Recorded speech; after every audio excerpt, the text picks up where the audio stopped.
AI, the show for leaders who want real results, not more noise. Join Emmanuel Rose as he helps business builders turn AI from a confusing add-on into a practical advantage with clearer messaging, stronger trust, and smarter systems. If you felt the shift happening in real time, you're not imagining it. In the agentic pivot, Emmanuel calls it the move from experimenting with AI to building with it, so it supports your team, your brand, and your growth. Let's get into it.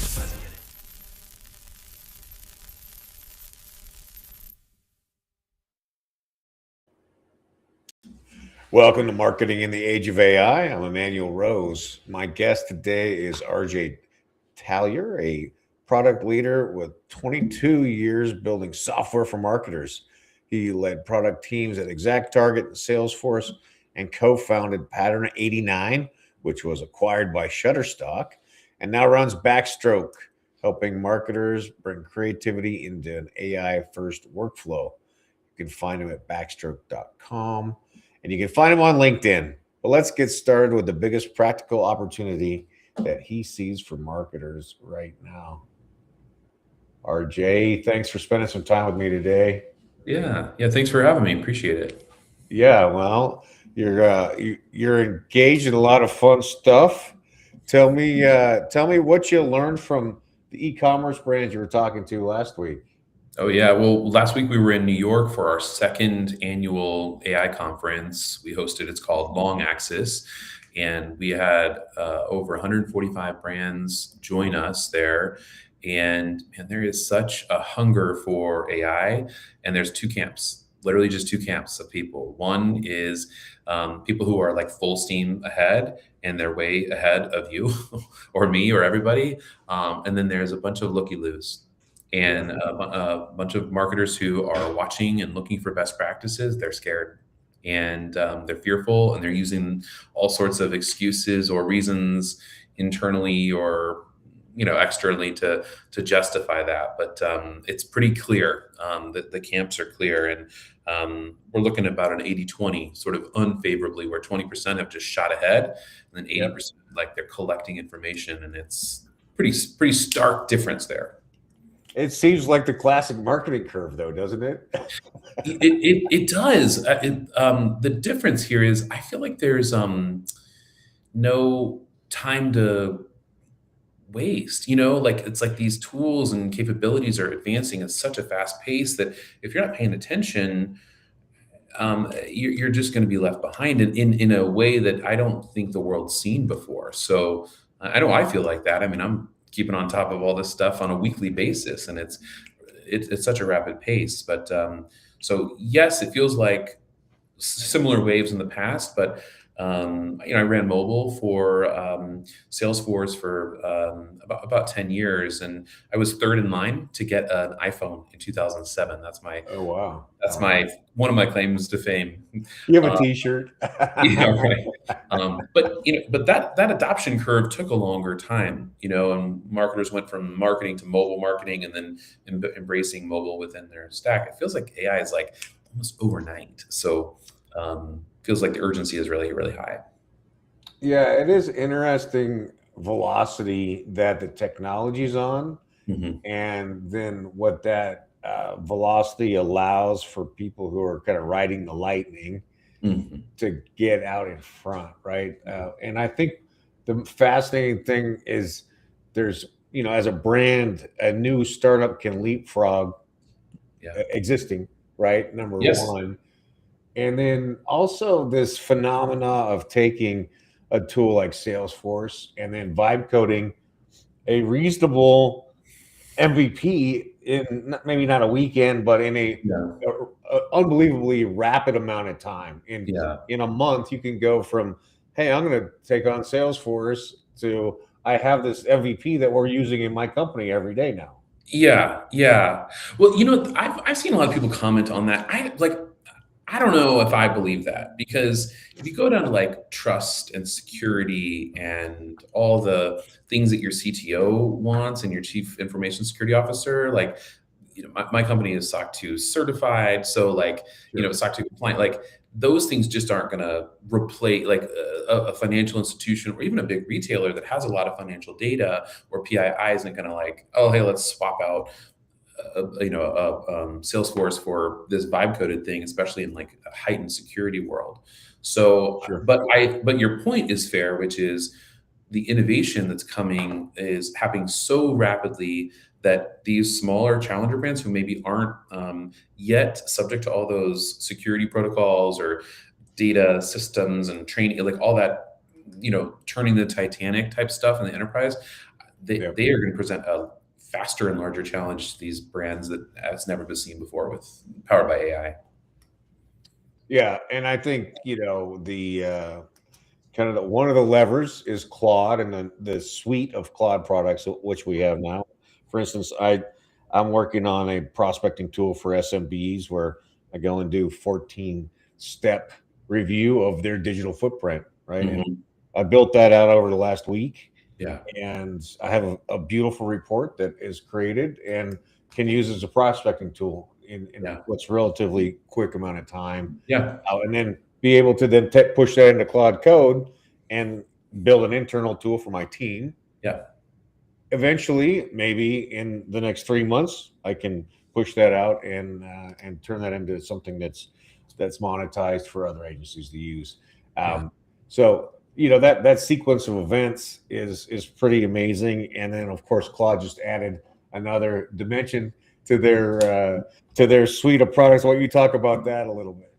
Well, yeah, I mean, last week we saw Claude Design come into the fold, and quickly on Twitter and LinkedIn, so many marketers are saying, wait, my designer maybe isn't needed, or the agency that used to do these email designs isn't needed. And again, I don't know that I believe that fully, but what I do see is a challenge to the traditional agency design mindset. So with I believe in creativity. I have a background in, I have a master's in fine arts and creative writing. So I believe in the power of human creativity as paramount.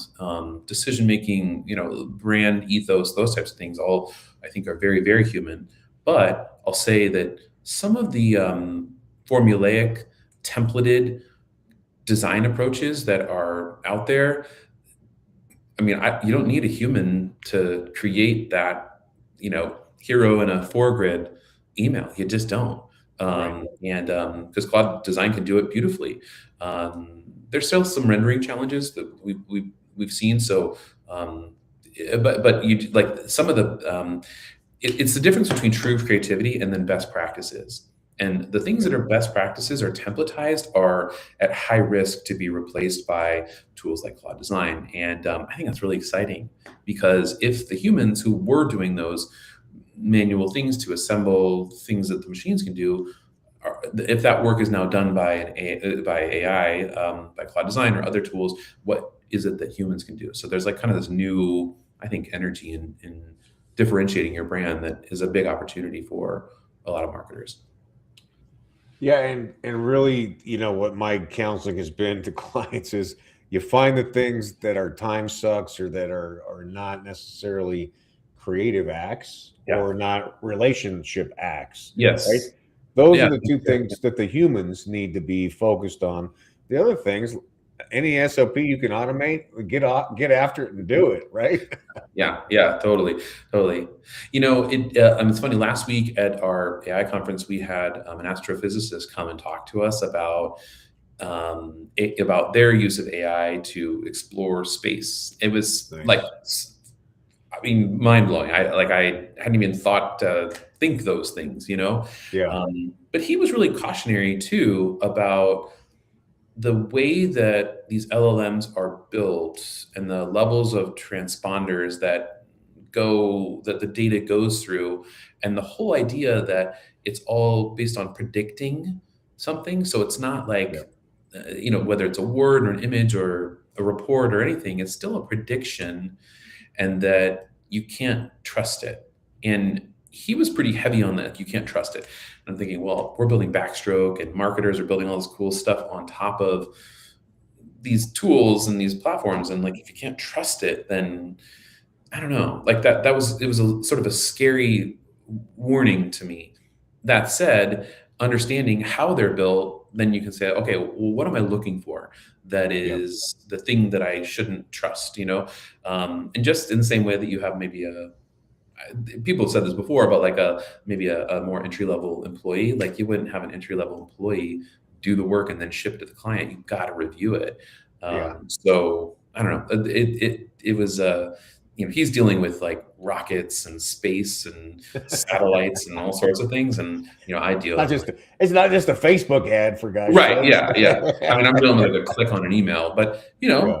those add up, and the trust with our clients is super important too. So Yeah, anyway, I kind think of that's a great point. And the HITL, right? Human in the loop. And I think we cannot let a malaise come over us in our editing and our review processes, just yes, because uh, even though some of the content that I get out of Claude is like, wow, that's really cool, and yeah, it's I'm really also a big believer in custom GPTs or projects in Mhm. Claude. So I stack in so Yeah, much approved content and neuropsychology and all this stuff, Mhm. right?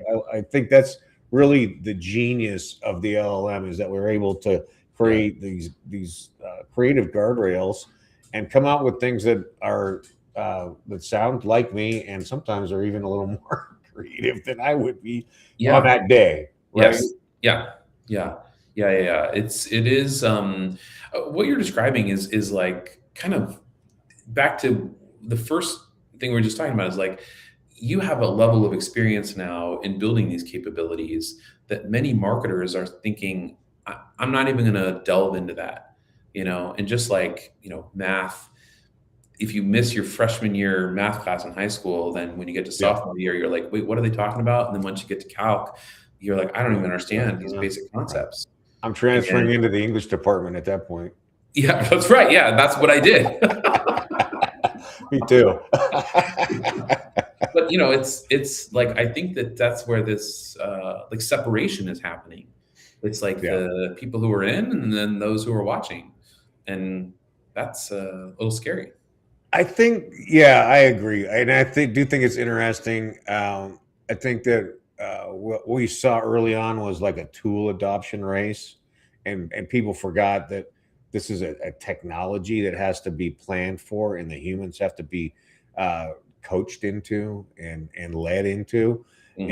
and that was one of the things I saw early on. I'm like, I didn't want to be that coach, but I saw that there was a dearth of coaches, and so then that's where I'm like, okay, I gotta have to build this 10-step process, and I got to build all the assets, and I got to help lead people through this, because it is a confusing um, process if you don't take it sequentially, like you just described. Yeah. Yep. Yep. Totally.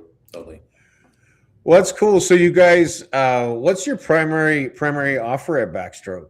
Let me Well, understand we that. help marketers with their email marketing programs. So, Okay. my background is in email. I started at Exact Target in 2004, and then we were part of the Salesforce Marketing Cloud. And through all of my, I mean, now it's 22 years, Wow. all in email. And with all these generative tools and predictive tools that are available, we can now generate predictive content. So you can think of it as like personalization with AI scale.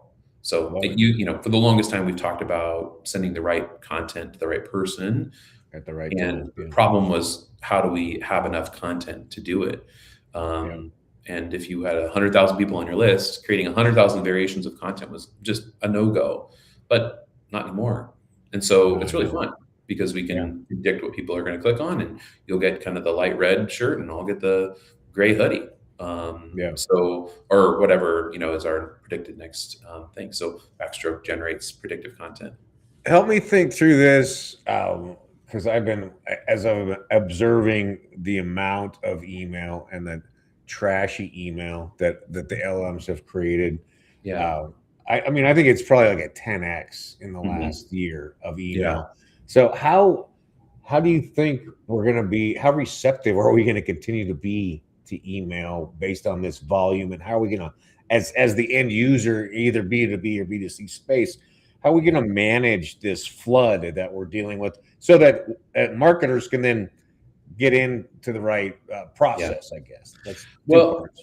yeah, on the consumer side, you think about your inbox. I use Gmail, but all the inbox providers have pretty aggressive deliverability standards that are Yeah. a combination of technical protocols like DMARC and authentication protocols, but also they're looking at how many emails were sent from a brand's IP address and then how Yep. much engagement those emails receive. So they're doing a lot of work for us actually by saying if, let's say, brand X sends 100,000 emails and nobody clicks on it, then probably nobody's interested in that content and they're going to send you to the spam folder.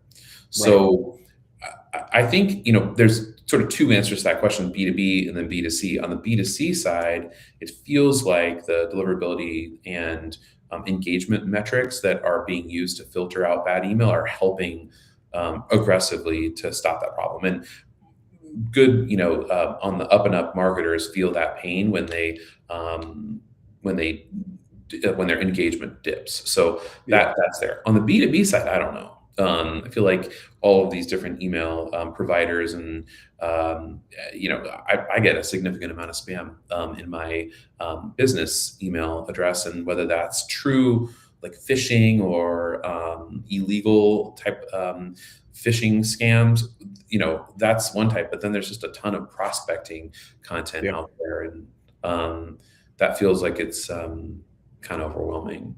And then the other problem that a lot of our customers are dealing with is SMS and or meeting people on their mobile device, and like that's been such an easy way to drive more revenue. But it's kind of short-lived because people have a really low tolerance for SMS spam. I got a text last night prospecting me on Sunday night, 9:00 my time. I was just like, on what planet is that okay? Yeah, there's so much less tolerance for that. So on the email side, I think it's better. There's still, I think you're right, increase in the content. But on the flip side, there's such an opportunity to stand out, and that's kind of what I mean. Like if you're a marketer who's then automated the creation of kind of your bread and butter campaigns, how can you be creative and differentiated and speak to the consumer in a different way? Like that's what we're seeing our customers do, and that's what I think the opportunity is. Yeah, that's cool. Well, what are a couple of the ways that people can think about structuring being creative in that way, RJ? Yeah, well, a few kind of AI-driven ways. One is you can understand who your customers are.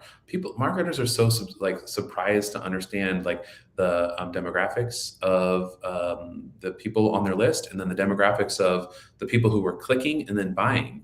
Like we work with some women's brands, and they're like, "How are all these men on the list?" It's like, well, let's dig in. Who are the people? And we work with some customers who have they say, hey, we target a younger demographic, and they'll say actually email doesn't work for the younger demographic, and we spend all of our money on TikTok. That's not true. Actually, email is the number one way that Gen Z looks for promotions and deals. So they might be looking for a relationship and entertaining content and understand your brand on social, but then they end up looking for your ad like you would look for a circular, or like I might look for those at you at home. A circular is a well, that's true. Yeah, it is. Like something that would come in a piece of paper that you would look at and then take action because of it. But some of the demographic information overlap with engagement. Like that's an easy data pull through AI that you don't have to hire a data analyst to do it. You don't have to ask your IT person to pull the data and then run all the numbers and take a month. Like that's something you can ask in chat or Claude just to do real quick.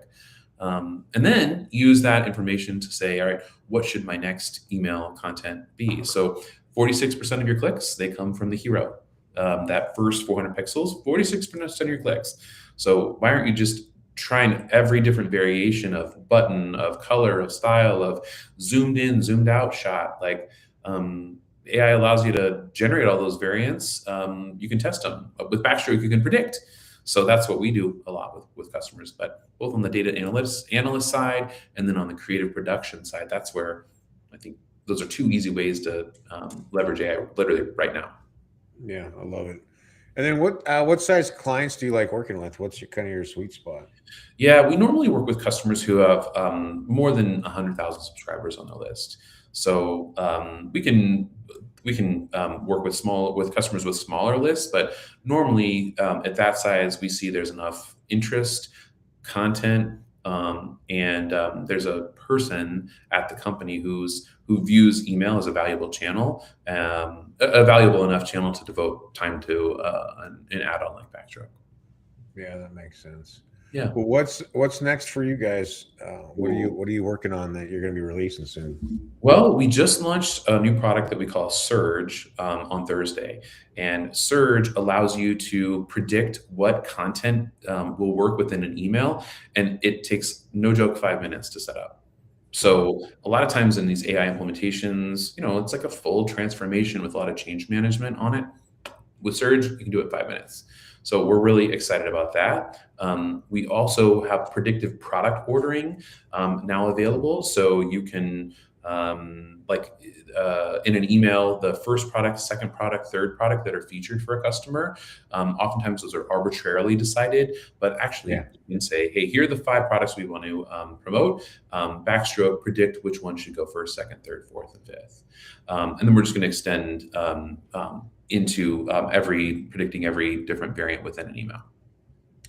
That's awesome. I'm just thinking about how much data analytics you guys do and what those meetings must look like. Oh yeah, well, for all, you can take comfort that I am not in them, or I'm just a silent observer asking the dumb questions. Right.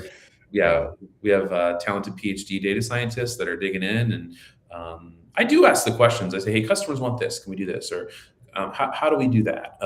That's my role in it. But on the data science side, we've got some folks who know the deal. Yeah, well, I want to be on the list for the white paper when you guys do the end of the year. Like, okay. Here's what we found, because I think that would be fascinating based on like the scan of your whole customer base. So. Yeah, cool. All right. I love it.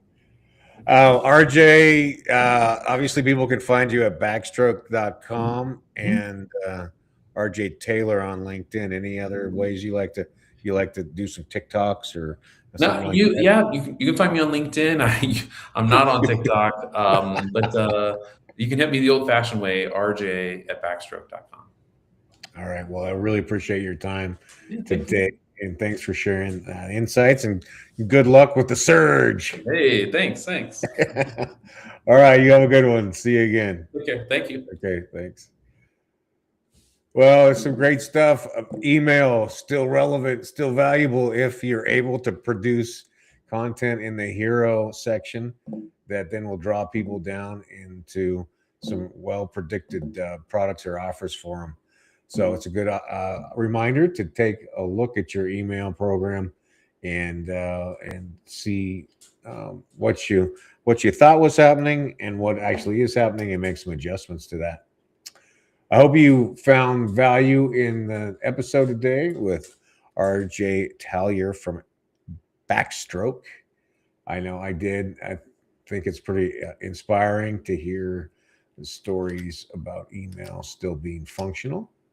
I also hope that you take some time today to continue to dig into your AI tools and find the leverage to win back some of your work week, a couple hours. And with that time that you continue to upskill, that you spend it with your friends and family, and that you get outside into nature, away from the screens. This is Emmanuel Rose, Marketing in the Age of AI. Thanks for listening to Marketing in the Age of AI. Be sure to subscribe wherever you heard this podcast so you never miss a future episode. Your copy of Authentic Marketing in the Age of AI is available at Amazon.com or EmmanuelRose.com. You can also connect with Emmanuel on LinkedIn. Thanks again for listening, and we'll see you next time.